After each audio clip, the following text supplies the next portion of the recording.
আসসালামু আলাইকুম। আমরা সপ্তম শ্রেণীর শিক্ষার্থী। এখানে আমরা গ্রুপ এ থেকে এসেছি। এখানে আমার দলের সদস্য হলো শিমু, অষ্টমী এবং মীরা আর হাফসা এবং কানিক। এখানে আমরা মাইক্রোকন্ড্রিয়া তৈরি করেছি। মাইক্রোকন্ড্রিয়া তৈরি করতে আমাদের কার্ডবোর্ড, আঠা এবং জল রং প্রয়োজন পড়েছে। এখানে আমরা বাইরের অংশটি ঝিল্লি নামে পরিচিত করেছি এবং ভেতরের যে প্যাটার্ন অংশটি রয়েছে এটি কৃষি নামে পরিচিত।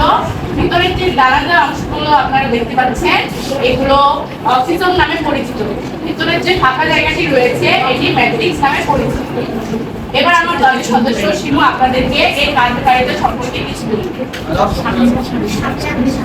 এর কার্যকারিতা মাইটোকন্ড্রিয়ার কোষে সাইটোপ্লাজমে অবস্থিত অত্যন্ত গুরুত্বপূর্ণ একটি অঙ্গাণু। এখানে শোষণ প্রক্রিয়া শক্তি উৎপাদনে বিভিন্ন ধাপ সম্পন্ন করা হয়।